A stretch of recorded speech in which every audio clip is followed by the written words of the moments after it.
Hello there. La série Ahsoka a réintroduit le Jedi Ezra Bridger dans la galaxie Star Wars, mais cela soulève les questions de sa puissance, de son choix de sabre laser, de son futur padawan, et surtout s'il est plus fort que Luke Skywalker. Et c'est juste après ça.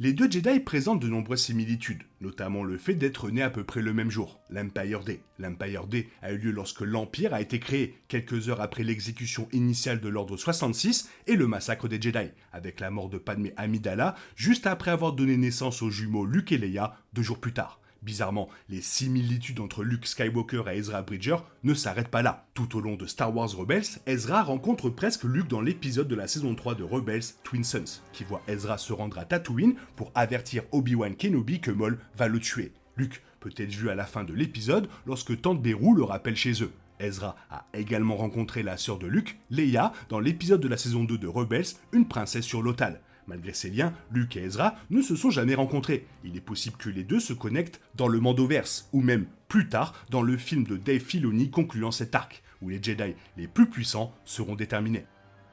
Il ne fait aucun doute qu'Ezra Bridger est fort avec la Force, surtout après son plus grand moment dans Ahsoka. Cependant, il a appris les voies de la Force beaucoup plus rapidement qu'on ne le pensait. Il avait environ 14 ans lorsqu'il rencontra son maître, Kanan Jarrus, et commença sa formation de Jedi. Dans Rebels, Kanan dit même qu'il a été choqué qu'Ezra ait reçu son cristal Kyber si tôt dans son entraînement. Ezra apprenait vite, et bien que son âge ait pu être un facteur en cela, avant même de connaître la Force, il était capable de détecter d'autres personnes sensibles à la Force comme Kanan, montrant qu'il avait un lien naturel avec celle-ci. Tout comme Luke Skywalker, la Force semblait naturelle pour Ezra, et il était capable d'apprendre et de grandir rapidement. Après environ 2 ans de formation, il était incroyablement puissant, quelque chose qui a même attiré l'attention de Dark Maul. Bien qu'Ezra ait eu un bref passage à utiliser le côté obscur, il a toujours fait avec de bonnes intentions. Il voulait devenir plus puissant pour protéger ce qu'il aimait. Et même si l'Holocron Sith n'était pas le moyen d'y parvenir, Ezra est finalement devenu un meilleur Jedi grâce au process. L'un des talents de force les plus impressionnants d'Ezra est son lien avec les animaux. À maintes reprises pendant Rebels, Ezra nouait des liens avec des créatures qui finiraient par l'aider, lui et les autres membres du Ghost. Le lien d'Ezra avec ces animaux lui confère également une immense empathie à leur égard. Des créatures comme les Purrgil se sont instantanément connectées à Ezra. Elles ont fini par le sauver ainsi que d'autres membres de l'équipage du Ghost. Cette connexion sera plus tard vitale lorsqu'Ezra fera appel aux Purrgil pour l'aider à libérer Lothal et à éloigner le Grand Amiral Thrawn et ses forces de la planète. Ezra avait également une connexion impressionnante avec les loups Lot et les chats Lot, qu'il utilisait tous deux pendant Rebels. Il est théorisé que l'un des loups Lot est en fait l'essence de Kanan Jarrus, car il a le même dessin sur la tête que Kanan avait sur son masque. Mais ce n'est pas le seul talent d'Ezra. Comme on le voit dans l'épisode 7 d'Ahsoka, il n'a pas besoin d'un sabre laser pour être un véritable combattant, et la Force est vraiment tout ce dont il a besoin. Après 9 ans sans sabre laser, ce n'est pas surprenant, mais Ezra a réussi à bloquer la lame du sabre laser de Shinati en utilisant uniquement la Force, montrant ainsi son lien étroit avec elle. Star Wars Legends voyait traditionnellement les gardiens Jedi avec un sabre laser bleu, tandis que les Jedi consulaires possédaient souvent des lames vertes. Dans la trilogie originale, Luke Skywalker est passé d'un sabre laser bleu à un sabre laser vert, mais dans Ahsoka, Ezra fait le contraire. Lorsqu'Ezra utilisait son sabre laser vert, cela représentait sa soif de connaissance au sein de la Force. Cependant, il a progressivement assumé le rôle d'un gardien Jedi à la fin de Rebels, étant donné la façon dont il a combattu avec la rébellion contre le Grand Amiral Thrawn. À la fin de Rebels, Ezra abandonne son sabre laser vert et se sacrifie un peu comme le ferait un gardien Jedi afin de sauver Lothal et ses amis de l'Empire. Sa prise de conscience de son changement en tant que Jedi l'a peut-être même poussé à abandonner son sabre vert, sachant qu'il ne représentait plus son chemin en tant que Jedi.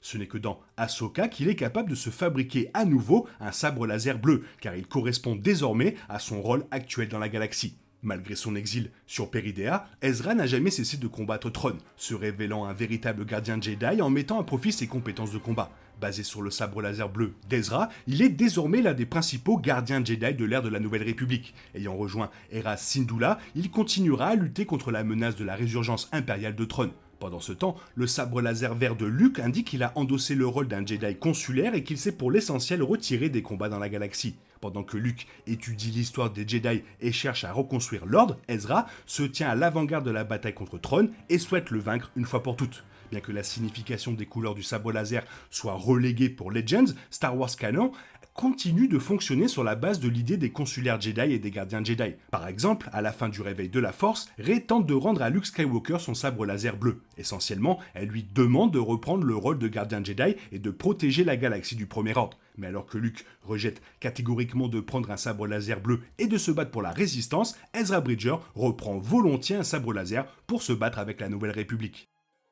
Malgré tout ce qu'Ezra Bridger a accompli et ses compétences dans la Force, il n'est toujours pas Luke Skywalker. L'héritage de Luke en tant que fils d'Anakin Skywalker l'a rendu exponentiellement plus puissant qu'Ezra. De plus, Luke avait beaucoup moins d'entraînement qu'Ezra et était capable de vaincre Dark Vador. Luke n'avait apparemment pratiquement aucune formation lorsqu'il a détruit la première étoile de la mort dans Un Nouvel Espoir, alors qu'il a fallu des mois à Ezra pour apprendre à dévier des tirs de blaster à l'aide d'un sabre laser. Bien que les deux personnages soient de grands Jedi et incroyablement puissants, c'est finalement Luke Skywalker qui est non seulement plus puissant, mais dont le nom est plus reconnu à travers la galaxie Star Wars.